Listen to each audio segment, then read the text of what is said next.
L'intera saga di Wano è un'enorme parafrasi del periodo Edo, l'arco temporale più noto del Medioevo giapponese. Come tale, molti personaggi introdotti da Oda sono liberamente ispirati a figure realmente esistite proprio in quel periodo. Oden Kozuki è uno di essi, ma nella fattispecie costituisce un caso più unico che raro. Mai prima d'ora, infatti, Eiichiro Oda aveva preso in prestito così tanto da un personaggio storico per costruire uno dei suoi. Se siete curiosi di sapere chi fosse costui e in che modo ci aiuterà a capire molte delle questioni irrisolte nate proprio negli ultimi due capitoli, mettetevi comodi e a breve cominciamo.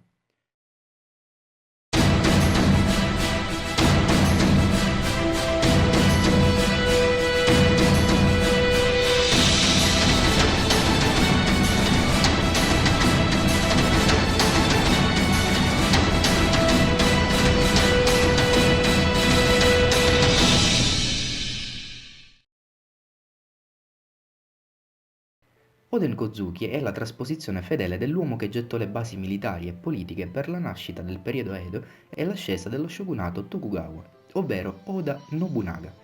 Le fonti storiche descrivono Nobunaga come un uomo iracondo, un rude guerriero con una forte personalità, abile, coraggioso e lungimirante, tant'è che fu il primo a lottare concretamente affinché il Giappone abbandonasse la strada dell'isolamento.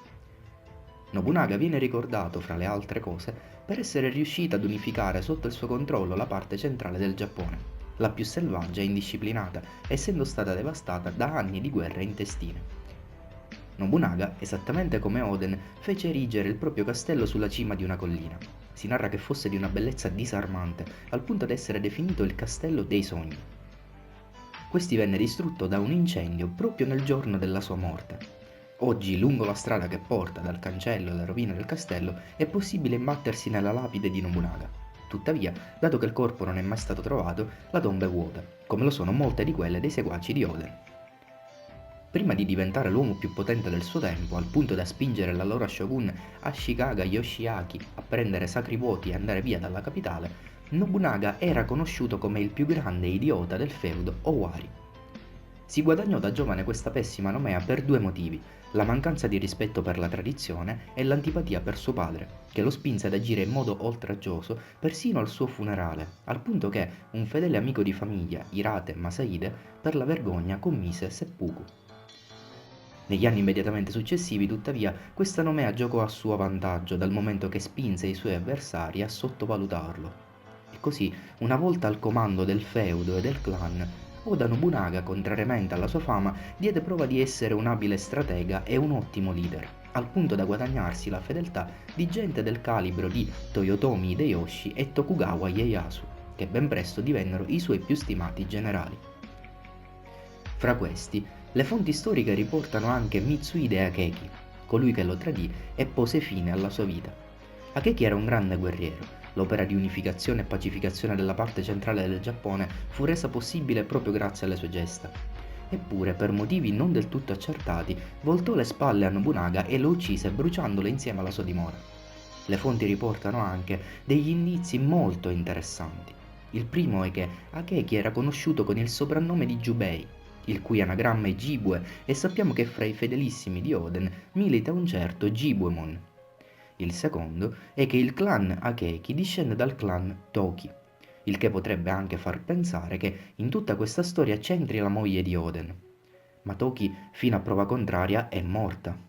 Peraltro ha dimostrato più volte di essere fedele a Oden e ha fatto di tutto per rendere possibile la futura apertura dei confini di Wano e quindi la caduta del regime dittatoriale di Kaido e Orochi. Gibbon invece è stato fra i primi ad incontrare Momonosuke e gli altri al momento della loro ricomparsa a Wano ed era al corrente dei piani di attacco a Onigashima. Peraltro è stato uno dei pochi ad ascoltare la profezia di Toki poco prima che venisse inghiottita dalle fiamme e, badate bene, ha interpretato quelle parole esattamente come Orochi, mentre sappiamo, grazie a Kiyoshiro, che quella profezia era molto più criptica. Il fatto stesso che quella notte si trovasse nei pressi del palazzo di Oden può dare adito ad ulteriori sospetti, dal momento che, stando alle fonti storiche appena citate, fu proprio Mitsuhide Akeki a dare alle fiamme il palazzo di Oda Nobunaga. Che dunque Jibomon si trovasse lì quella notte perché stava agendo per conto di Orochi, provando a sterminare la famiglia di Oden? Fatemi sapere la vostra nei commenti. Di Nobunaga si racconta anche che per contrastare un clan rivale si fece costruire 6 navi da guerra, dette anche Tekkosen, che letteralmente vuol dire navi di ferro, in quanto la sovrastruttura pare fosse rivestita di piastre metalliche per proteggere l'imbarcazione e tutta l'artiglieria dalle frecce infuocate e dalle cannonate. Certo, è difficile immaginare che un uomo come Oden potesse mai chiedere a Kaido delle navi da guerra, ma considerando la specializzazione dei pirati delle 100 bestie nella produzione di armi, non è da escludere. Di certo, riflettendo un po' sulla questione, sono giunto alla conclusione che le navi in tutta questa storia, e soprattutto nella scelta di Oden di calpestare il proprio onore e il nome della sua famiglia, c'entrino in modo poco significativo. Oden, al suo ritorno da Laugh Tale, era in una posizione di vantaggio. Lo ammette anche Kaido, se mai si fosse alleato con Hyogoro avrebbe certamente avuto la meglio in uno scontro diretto. A Kaido occorreva quindi tenersi caro Oden e per farlo avrebbe dovuto assecondare il suo più grande desiderio, aprire i confini di Wano. In cambio, Oden avrebbe dovuto riconoscere l'autorità di Orochi e rinunciare per sempre al titolo di Shogun. Sappiamo tutti in che modo Oden ha fatto sì che ciò accadesse, ma andiamo nel merito della vicenda. Fin dall'inizio in questa saga è stato chiaro che la chiusura di Wano non è solo una questione di ordine politico. La maggior parte delle navi che tentano di accedervi vengono distrutte dalle rapide e dagli scogli, e così a mio parere Kaido ha proposto l'unica cosa che poteva rientrare nelle sue facoltà, vere o meno che siano, ma di certo legate alla simbologia del drago che egli incarna: quietare il mare. Nella mitologia giapponese, infatti, i draghi sono creature in grado di influenzare il clima e gli oceani. Nulla di strano dunque se Kaido abbia proposto a Oden di rendere Wano veramente accessibile in cambio della sua sudditanza, dissolvendo ogni forma di tempesta che gravita intorno all'isola. E le navi da guerra? Beh, osservando ancora una volta la geografia di Wano, un utilizzo non bellico di queste navi si potrebbe vedere nell'abbattimento di tutti quegli scogli che in un modo o nell'altro ostacolano la corretta navigazione, oltre a costituire nei fatti la prima grande flotta di Wano, che una volta apertosi al mondo, privo dell'egida del governo mondiale, avrebbe dovuto fronteggiare molte più minacce, indipendentemente dalla protezione di un imperatore. Se questo video ti è piaciuto, lascia un like e iscriviti al canale attivando la campanella. Ti informo inoltre che, se non vuoi perderti nessuna prossima uscita, puoi iscriverti al nostro canale Telegram.